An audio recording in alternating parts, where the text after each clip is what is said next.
Aku pernah yakin bahwa menjadi gay adalah dosa besar yang tak termakan, hingga hari itu datang dan menghancurkan semua keyakinanku. Aku menolak mentah-mentah saat adikku memintaku mengasuh Ardi, anak laki-lakinya yang baru berusia 18 tahun. Dia terlalu manja, Kak. Tolong didik dia jadi laki-laki sejati, kata adikku lewat telepon, suaranya penuh harap.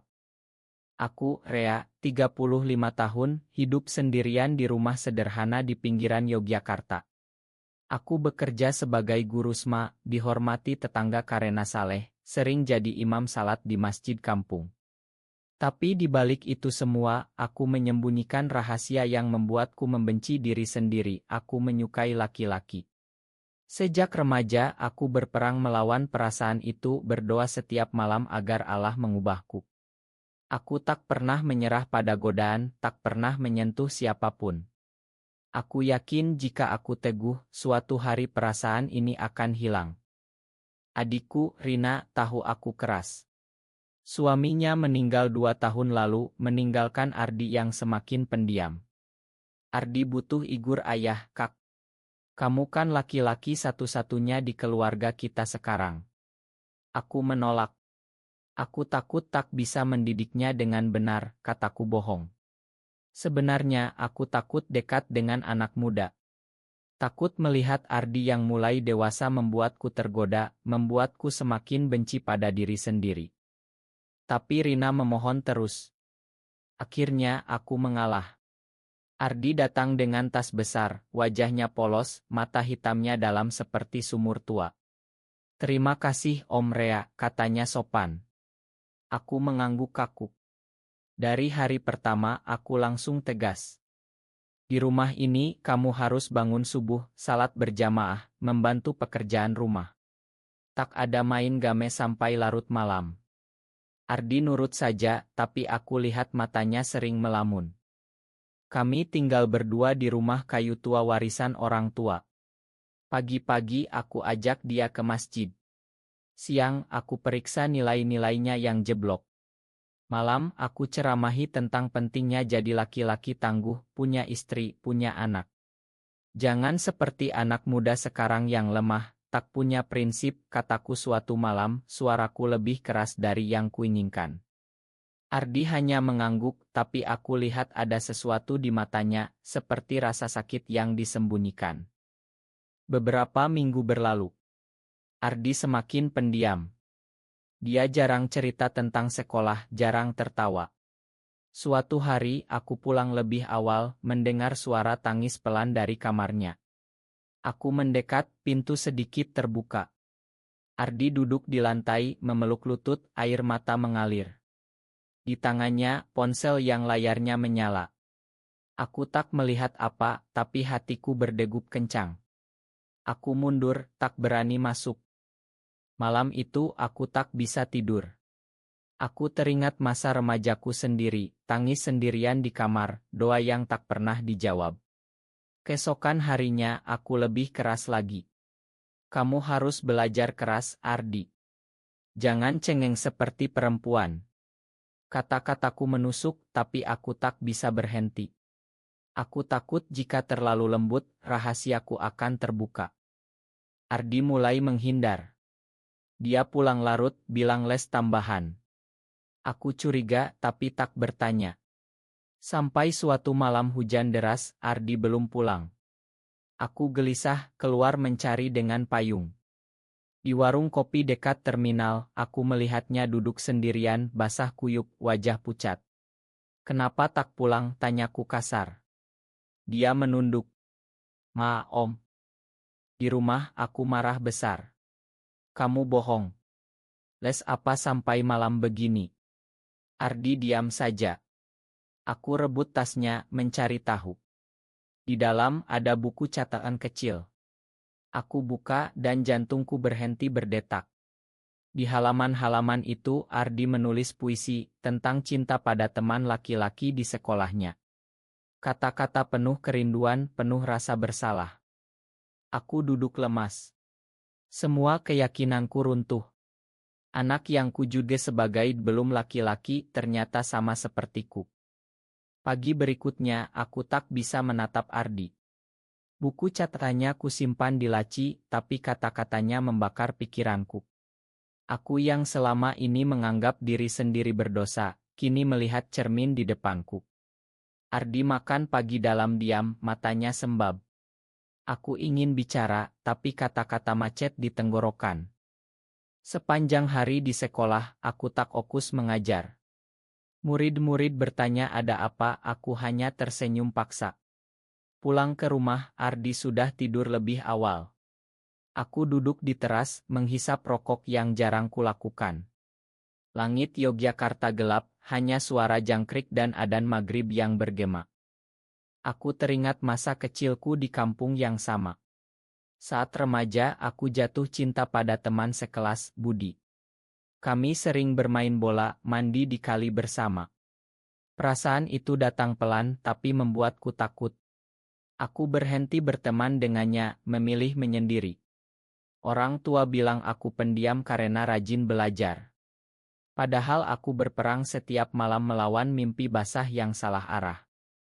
Kini Ardi mengalami hal yang sama. Aku yang menolak mendidiknya karena takut pada diri sendiri, malah membuatnya semakin tertekan. Aku bangun, masuk ke kamarnya pelan. Ardi pura-pura tidur, tapi bahunya bergetar. Aku duduk di pinggir ranjang. Ardi, bisikku. Dia tak menjawab. Keesokan harinya aku coba lebih lembut. Mau ke sekolah bareng, tanyaku. Dia mengangguk kecil. Di motor, angin pagi menerpa. Aku ingin bertanya tentang puisinya, tapi takut. Sampai di gerbang sekolah, Ardi turun. Om, aku bisa pulang sendiri nanti, katanya cepat, lalu pergi. Malam itu aku tak tahan lagi. Saat Ardi mau masuk kamar, aku panggil. Duduk sini dulu.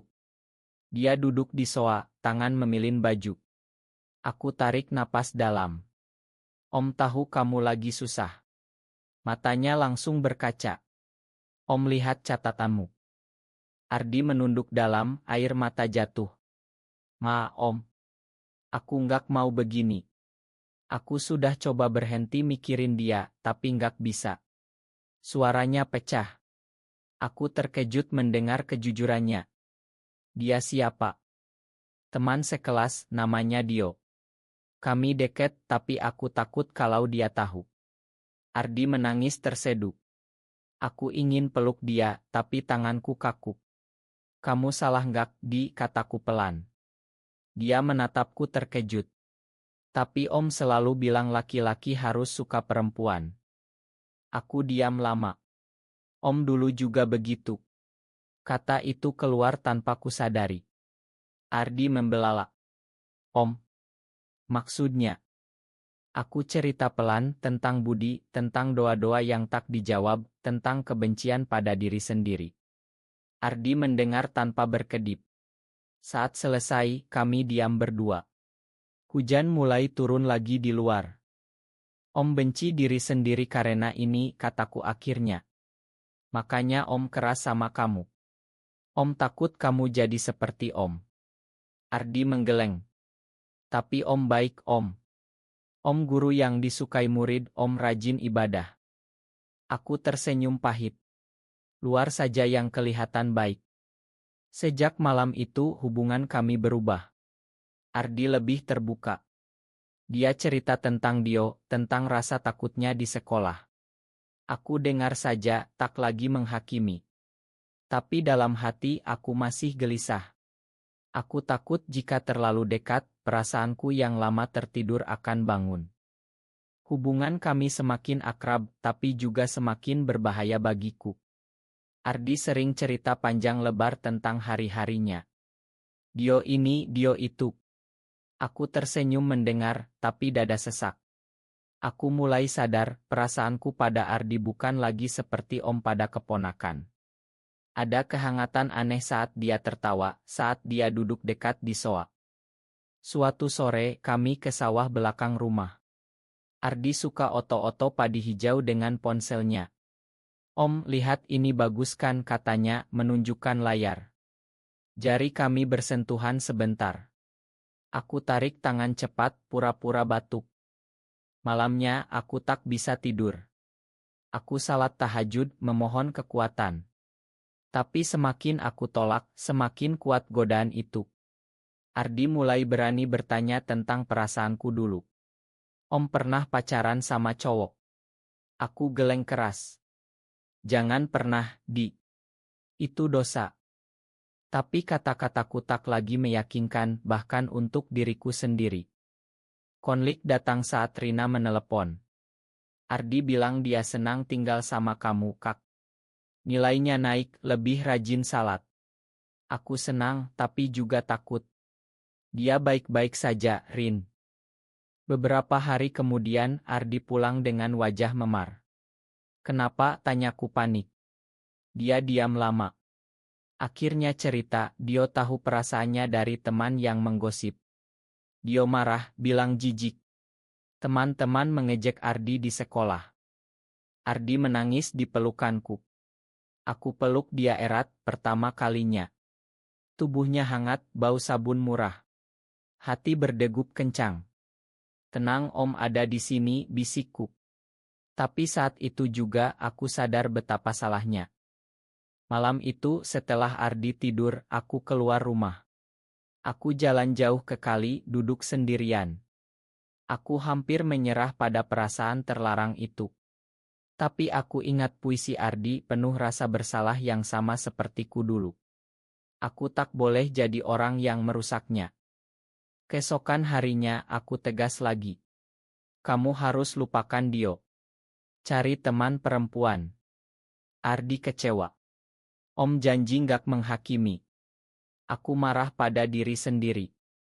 Om cuma mau yang terbaik buat kamu. Ardi mulai menjauh lagi. Dia sering keluar malam, bilang ke rumah teman. Aku curiga. Suatu malam, aku ikuti dia diam-diam, Ardi ke taman kota, bertemu seseorang di bangku gelap. Dari jauh, aku lihat dia berpelukan dengan laki-laki sesia. Jantungku hancur. Aku pulang duluan, menunggu dengan amarah dan cemburu yang tak ku mengerti. Saat Ardi pulang, aku bentak. Kamu sama siapa tadi? Dia kaget. Om nguntit aku. Kami bertengkar hebat. Kamu tak bisa begitu terus.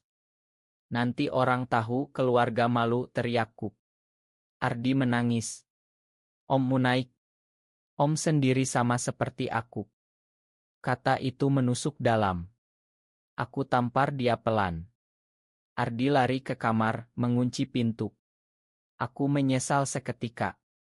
Pagi itu, rumah terasa dingin meski matahari sudah tinggi. Ardi tak keluar kamar. Aku ketuk pintu, tak ada jawaban. Aku masak nasi goreng kesukanya, taruh di depan pintu. Makan ya, Di, kataku pelan. Siang hari, aku ke masjid, salat istikharah. Aku sadar, aku telah jadi monster bagi Ardi, sama seperti orang-orang yang dulu menyakitiku.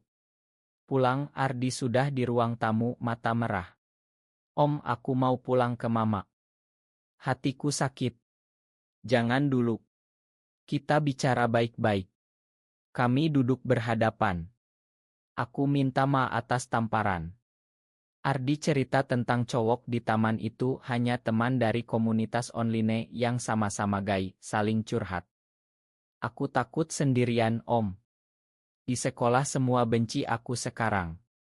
Suaranya gemetar. Aku pegang tangannya. Om juga pernah begitu. Tapi Om salah, Di. Om takut kalau kamu terluka lebih dalam. Ardi menatapku lama. Om suka aku ya? Pertanyaan itu seperti petir. Aku lepaskan tangannya cepat. Jangan ngaco. Tapi Ardi tersenyum kecil. Aku tahu dari cara Om peluk aku waktu itu. Aku panik. Itu cuma kasih sayang Om pada keponakan. Ardi mendekat. Om, aku juga suka Om. Lebih dari keponakan. Dia cium pipiku pelan. Aku tolak dia kasar. Kamu gila. Kita keluarga. Ardi menangis lagi. Aku tahu salah. Tapi perasaan ini nggak bisa bohong. Aku lari ke kamar, mengunci diri. Hati kacau balau. Malam itu aku putuskan Ardi harus pulang. Aku telepon Rina bilang Ardi homesick. Rina setuju jemput besok. Saat Ardi tidur, aku masuk kamarnya pelan, lihat wajah polosnya. Aku hampir menyerah lagi, tapi aku ingat tanggung jawabku. Pagi, Rina datang. Ardi peluk ibunya erat. Saat mau pergi, dia tatap aku lama. Terima kasih, Om. Meski Om tolak aku belajar banyak dari Om. Mobil pergi. Rumah terasa kosong.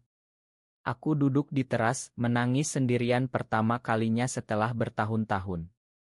Beberapa bulan berlalu tanpa Ardi. Rumah sunyi. Aku kembali ke rutinitas, tapi hati tak tenang. Aku sering teringat ciuman di pipi itu, rasa bersalah bercampur rindu. Aku coba salat lebih kusyuk, puasa sunnah, tapi perasaan tak hilang. Rina telepon sesekali. Ardi lebih ceria sekarang, Kak. Katanya dia belajar banyak dari kamu. Aku tersenyum pahit. Suatu hari, surat datang dari Ardi. Isinya panjang. Dia cerita sudah pindah sekolah, teman baru yang menerima dia apa adanya. Dia bilang jatuh cinta pada omnya adalah kesalahan, tapi itu membuatnya berani terima diri sendiri. Om yang ajarin aku bahwa kita nggak sendirian, meski om sendiri belum bisa terima. Aku baca surat itu berulang kali. Air mata jatuh. Aku sadar, selama ini aku bukan melindungi Ardi, aku melindungi diri dari kebenaran. Aku mulai cari informasi diam-diam, baca artikel tentang Islam dan homoseksualitas, gabung grup online anonim. Aku temui cerita orang-orang seperti kami yang tetap beriman meski berbeda. Ada yang bilang orientasi bukan pilihan, tapi bagaimana kita jalani yang penting. Aku putuskan hubungi Ardi lagi. Lewat chat, aku minta maaf atas kekerasanku. Om salah, Di. Om takut pada diri sendiri, jadi Om sakiti kamu. Ardi balas cepat. Om, aku sudah main lama. Aku sekarang pacaran sama cowok baik, dia terima aku apa adanya. Aku senang mendengarnya, meski ada cemburu kecil. Kami mulai chat sering, seperti teman. Ardi cerita tentang pacarnya, aku cerita tentang perjuanganku menerima diri. Suatu akhir pekan, Ardi minta Iin datang lagi ke rumah. Boleh bawa pacar, Om? Aku ragu, tapi setuju. Hari itu, Ardi datang bersama cowok bernama Ajar, mahasiswa seni, ramah dan sopan. Kami makan malam bersama, ngobrol panjang tentang hidup, agama, cinta. Ajar bilang, kami tetap salat, Pak. Kami yakin Allah Maha Pengasih. Malam itu aku lihat Ardi bahagia sejati. Saat mereka pulang, Ardi peluk aku erat. Terima kasih, Om. Om yang buat aku berani jadi diri sendiri. Setelah kunjungan itu, hidupku berubah pelan. Aku tak lagi benci diri sendiri. Aku tetap salat, tetap ke masjid, tapi kini dengan hati lebih lapang. Aku mulai bantu anak-anak muda di kampung yang pendiam, yang mungkin sama seperti kami dulu. Ardi sering datang, kadang bersama Ajar. Kami seperti keluarga kecil yang aneh tapi hangat. Rina tahu sebagian rahasia kami, dia terkejut tapi akhirnya terima. Yang penting kalian bahagia dan tetap baik, katanya. Aku tak pernah menjalin hubungan seperti Ardi. Mungkin aku terlambat, atau memang jalanku begini. Tapi aku damai sekarang. Aku sadar, Allah ciptakan kami beragam bukan tanpa hikmah. Cinta tak selalu harus sama dengan mayoritas untuk jadi indah. Suatu sore, aku dan Ardi duduk di sawah lagi. Matahari tenggelam merah kemasan. Om, dulu aku takut mati karena ini, kata Ardi pelan. Sekarang aku takut kalau nggak hidup jujur. Aku tersenyum, pegang pundaknya. Kamu sudah berani, Di. Om bangga. Angin sawah menerpa lembut. Di kejauhan, adzan maghrib berkumandang. Kami bangun berjalan pulang berdua. Tak ada lagi rahasia yang membebani. Hanya damai yang akhirnya kami temukan setelah perjuangan panjang melawan diri sendiri dan dunia. Cinta ternyata tak pernah salah. Yang salah adalah saat kita menolaknya demi takut pada penilaian orang lain.